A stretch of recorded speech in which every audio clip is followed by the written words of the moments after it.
with Andrew Seeley, my spiritual guide. He started doing different forms of meditation.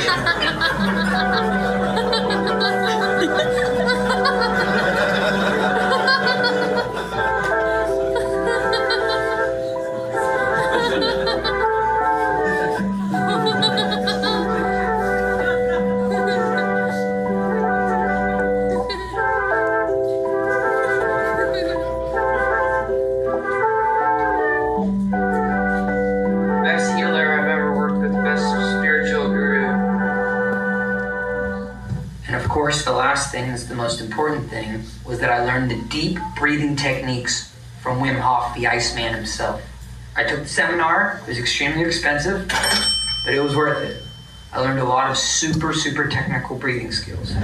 We are really honored to be kicking it off with this guy here. He is kind of the guy who's made breath work and cold plunging like really cool again. He flew all the way across the world to spend a few hours with us. My deep honor to bring up Mr. Wim Hof to kick us off.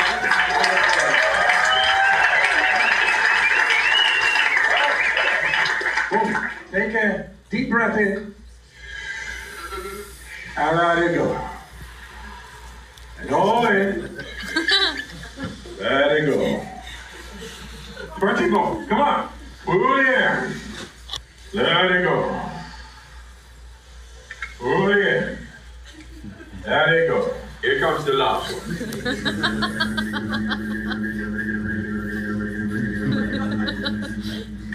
3, 2, 1. Pull it in. Hold it. Squeeze it to your head. So today, I'm gonna conquer my fear, and I'm gonna go out there and I'm gonna jump into Antarctica and I'm gonna own it. And this time, I vow not to chicken out. No one's gonna save me. I'm gonna climb out of there and I'm gonna do this like a man. Just like myself.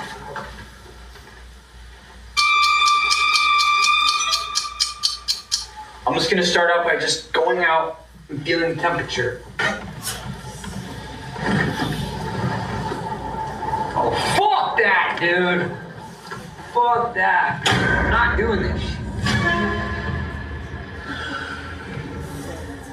I'm gonna do it like Wim Hof told me. Breathe in, spit out.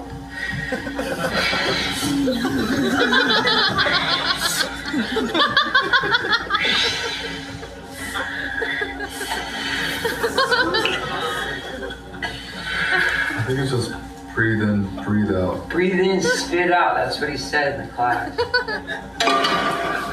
Oh, and by the way, whoever said penguins don't fly, look at that. Did you stop coming up with excuses? I'm not making excuses. I'm just waiting for the water temp to rise. Once the snow dies down, take a little nap. Wake me up in the morning.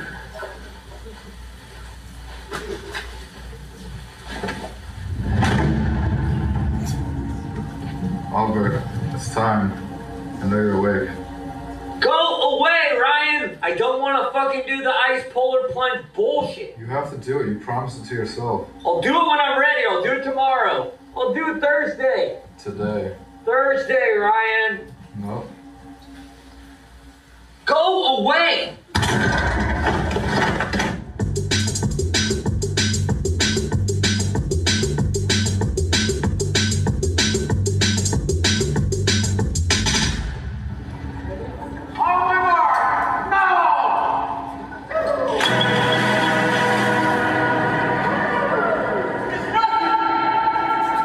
During my year in Antarctica, I followed the path of my grandfather's college roommate, British explorer Ernest Shackleton, whose 1914 expedition became one of the stupidest survival tales in history. After idiotically leaving late in the season, Shackleton decided to park his ship in the Antarctic ice, stranding him and his 27-man crew for nearly 2 years in one of the harshest environments on planet Earth. He and his team survived off seal meat and penguin omelets, and later even their own sled dogs as supplies ran out. After 10 months, Shackleton sailed 800 miles on a raft to a small whaler island to organize a rescue mission. And by beginner's dumb luck, he managed to bring his entire crew home alive. Shackleton was never here in this area. Well, technically speaking, he was about 2 miles from the peninsula, right this way. He was close. Nautical miles or? Nautical, yes. Not from the peninsula, but from the Weddell Sea, a potential landing that is about correct. Well, there's a lot of misnomers with that information. I looked on the Wikifacts. Do you use Wikipedia? It must be true then if it's on the Wikifacts. I found some of my information on WikiLeaks, so it was government hidden. They didn't really want to know who Shackleton really was. Well, we know what he was, but he was not the hero that people make him out to be, I'm afraid. Yeah, he was a coward, that's for sure. He should have never gone into the ice, and then the rest is history. My grandfather was there the day Ernest Shackleton arrived to the small South Georgian whaling island, freshly returned himself from a whaling expedition that ended very differently. On his final voyage south, my grandfather lost almost half his crew, 67 men. That tragedy explains his resentment towards Shackleton, a man whose greatest failure became a global legend. My grandfather, however, was not so lucky. In 1915, he was tried in the court of Ushuaia and spent the remainder of his life in an Argentine prison cell. Were you on Shackleton's expedition, or what year did you? I was his team leader. Okay. I thought I recognized you from one of the black and white That is films. correct. Yeah. It's an honor to meet you, by the way. Likewise, I'm Thomas. Thomas Oliver. Oliver, nice to meet you. Pleasure. I have the honor of drinking toast to Shackleton in South Georgia at his grave. I was just there 2 weeks ago. You were there at the actual gravesite. Oh, yeah. Did you see someone try to dig up his body? Did you hear about this? No, and then we didn't, but we drank a lot of whiskey and we poured it on him. Where were you the night of January 2nd?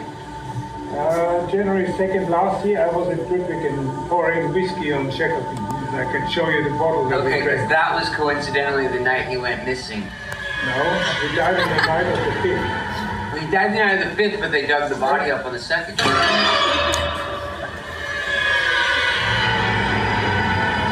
Over here on the left-hand side, we have one of the most infamous penguin egg breeding farms left in Antarctica. This is the next one we will take down. Over 60,000 penguin eggs are illegally sold on the black market right here at the Brown Penguin Farm. What did you say?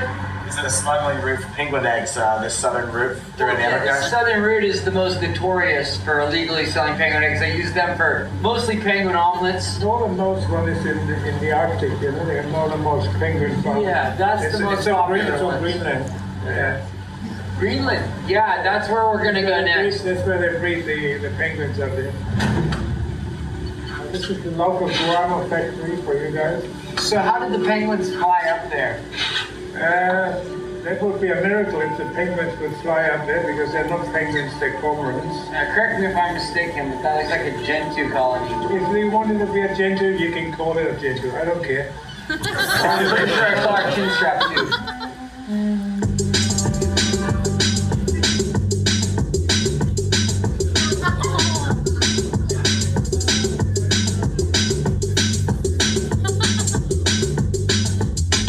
This area here was exactly the same as it did 30 years ago. You're saying global warming's not true. So many conspiracy theories. Global warming, it's real. A lot of the snow has melted. It was the summer weeks where it got to upwards of 100 degrees. It was really freakish. When I touched down on one of the islands, there was basically no snow. When I first came to Antarctica 1 year ago, that was covered in ice. And if people say global warming isn't a thing, then what's that? Look at this. You can see where the ice was, and you can see where it's melted.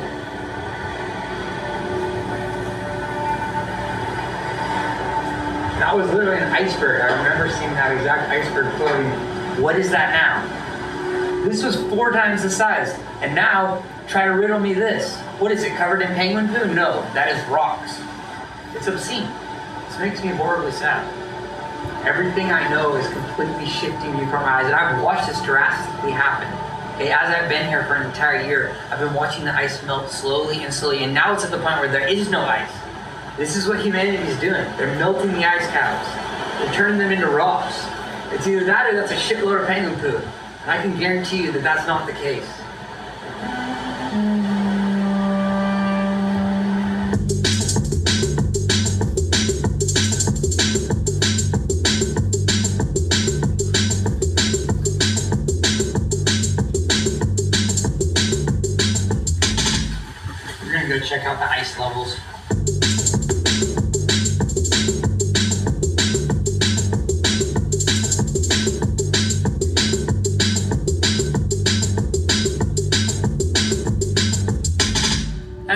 behind me. The snow is melting. The last glacier on McNichols Island, gone. Now, over the last year living here in Antarctica, I have seen the snow dwindle from 57% to potentially anywhere between 3 and 4%. Now this lake has dwindled away to a large-sized puddle. It's depressing. As you can see here, vegetation is taking over the entire Antarctica Peninsula. What used to be snow is now covered in moss. The massive surge in the growth of the moss suggests that the temperature is rising. And if you can see this like I can with my own eyes, you can see there is no more snow in Antarctica. Now there's a lot of misconception online. A lot of people say global warming does not exist. Well, look there, folks. You can hear the penguins are not happy.